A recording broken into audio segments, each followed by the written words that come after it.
Dans la solitude du bois Saint-Laurent, la nuit, tout est silence. La lumière perce les ténèbres et les voilà, dignes dans leurs épreuves, portant le poids d'une terre de chagrin et d'espérance. Dans le silence de la nuit, ces femmes, dans une posture admirable de vérité et de grandeur, dans leur souffrance silencieuse, dégagent une plénitude calme, loin, à l'écart des bruits de la ville.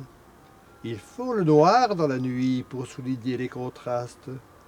Tout est en mesure dans cette composition à l'esprit géométrique. Son solide réalisme, la dureté de la vie quotidienne, l'harmonieuse unité, mais aussi la différence d'expression qu'exprime la gravité des visages. Les maillons de la vie s'annoncent dans l'enfant, incarnant innocence et promesse d'avenir, à l'aïeule, assise, lasse, étrangère à notre monde.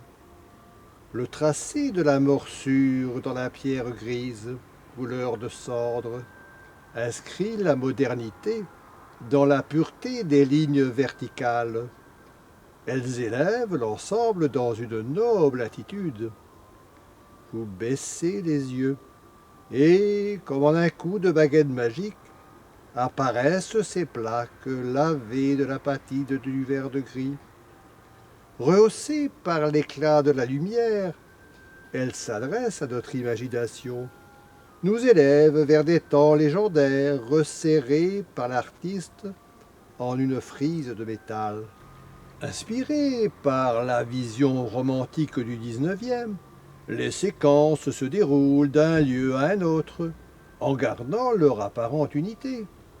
Elles nous donnent le sentiment d'un rêve éveillé et nous conduisent vers un pays fascinant, une armorique celtique et féminine à l'aube du christianisme.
Oh, bien sûr, il faut se garder des interprétations trop faciles.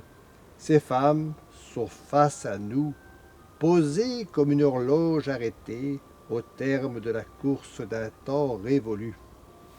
Oui, Bazin, si une époque, l'appropriation de cet héritage dont nous sommes porteurs demande la compréhension de cette période de l'entre-deux-guerres.